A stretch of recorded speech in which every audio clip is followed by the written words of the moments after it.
Hey guys, I'm Natalie Hodge. Welcome to SnapComms, where we bring you news in a snap. Joining us today on the program is Deputy Secretary in the Ministry of Communications and Works, Mr. Jeremy Hodge. Welcome, Mr. Hodge. Thank you for having me, Natalie.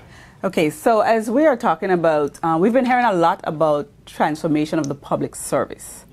Now, we are moving towards a world-class transportation and infrastructure.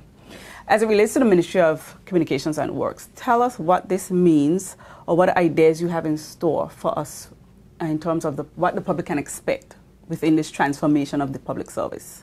Where do I begin, Natalie? There's so much going on. One area of interest that the public will have are roads, roads and utility, electricity. We talk a lot about resilience. With our roads, as we move forward to construct our roads, we are, first of all, thank the public for being so patient. As you know, it will not be a quick fix. We have basically lost more than 80% of our infrastructure, as you would say, like that. And we are working furiously to get it done. So for now, what the public would recognize is that we're doing temporary overlays and patching to make your ride to and fro home and to and fro your businesses friendly. But in the background, what we're doing is lots of planning. Okay. We are planning roads that are resilient. And in planning roads, we have already partnered with utility companies, electricity. We have communication with other telecom companies, so that when we put these roads down, we take into consideration future development. We don't want to put down roads today and water and sewage or electricity or any of the utility companies want to now get under the ground, under our brand new roads to develop. So what we've been doing is following to spec. In particular, BVI EC, we've been sleeving the roads, which means we're putting conduits, pipes underneath the roads before we fix a road permanently, in line with BVI EC plans to put more of the transmission lines in particular under the ground.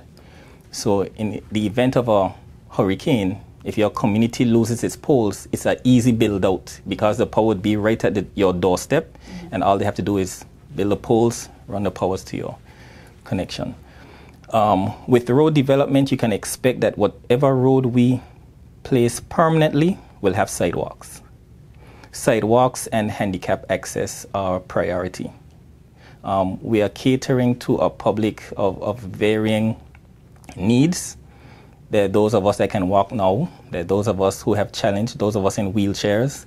Natalie, when we get older, that somebody will be pushing us in a wheelchair. And I want to know that when I'm getting pushed in my wheelchair, that I'm responsible for those, to make it easy for me to move to and fro into town, just like anybody else.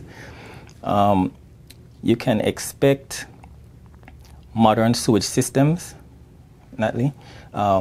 We are now moving towards getting all the technical support and advice. We have lots of support. We have support from UK technicians that have been donated by the UK government.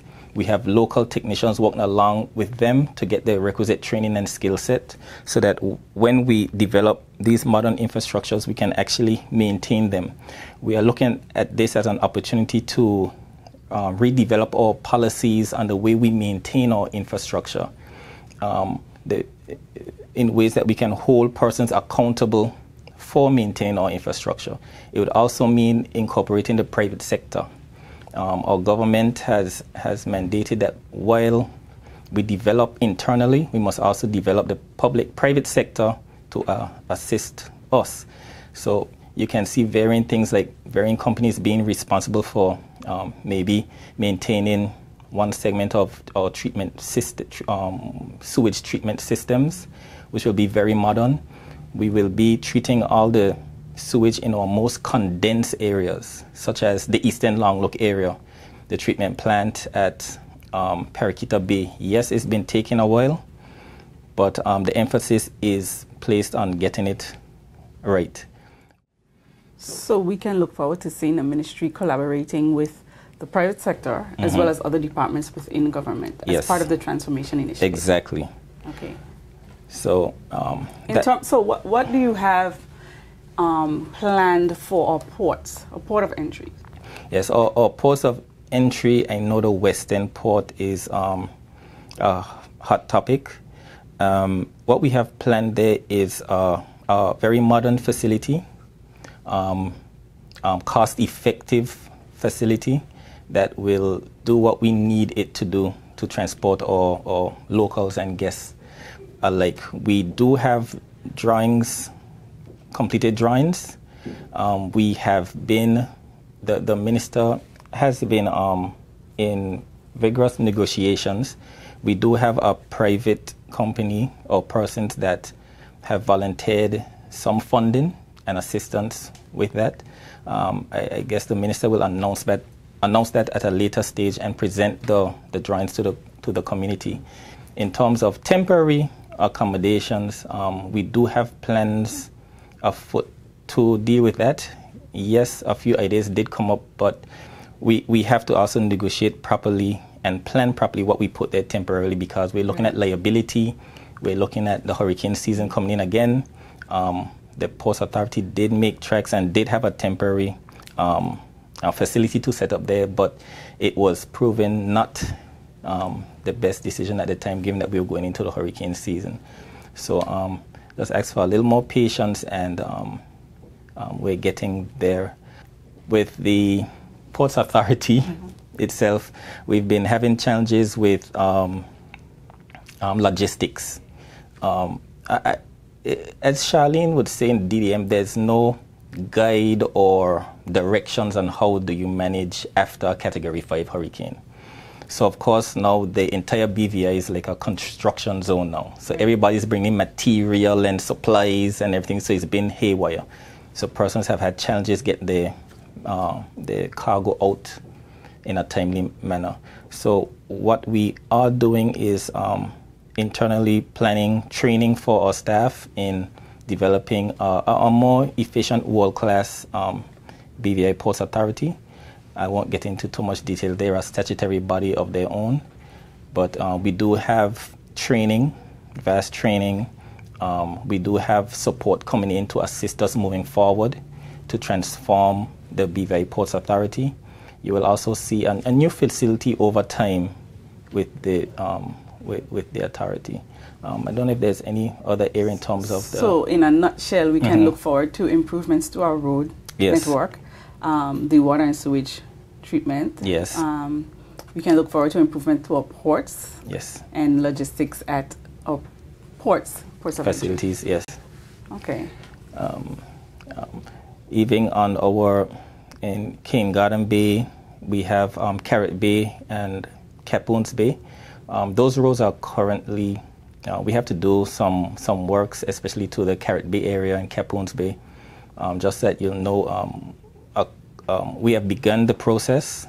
Government has secured funds to deal with the coastal revetment of the Carrot Bay area, the entire Carrot Bay area, and also to fix the roads and the drains and everything. We have already received the okay from Cabinet to go ahead and send out the RFP, the request for proposals, to fix that road. So that will be coming out, and you can expect road works in that area come the last quarter of this year.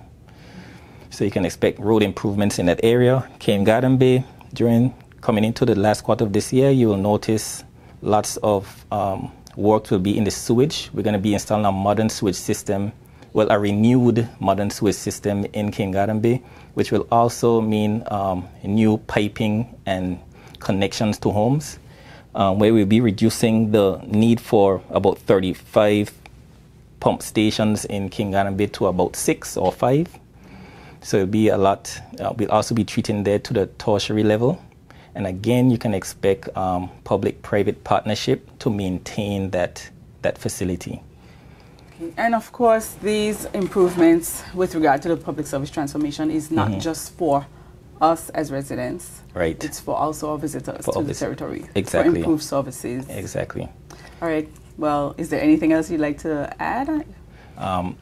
Well, The Sister Islands can expect just at the same level of transformation as main island Tortola.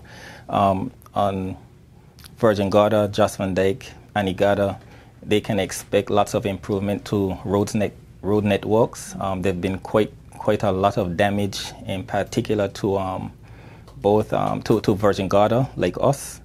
There's been lots of damage to Jost Van Dyke as well. You can expect, right now we have on the drawing board for a number of roads to be designed. Part of the recovery efforts with the loan funding that we'll be receiving is for us to go through varying levels of planning, testing, improvements, where we're going to have all the requisite skills to ensure that when we actually have these roads built, it addresses all the issues. What the floods in August did, Natalie, was it helped us to have a bird's eye view of exactly the challenges we have, increasing water tables. We've had springs that we never knew were there.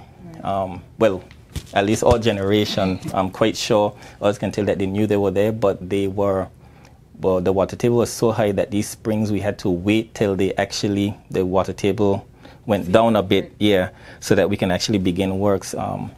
So Sister Islands can expect improvement to water distribution.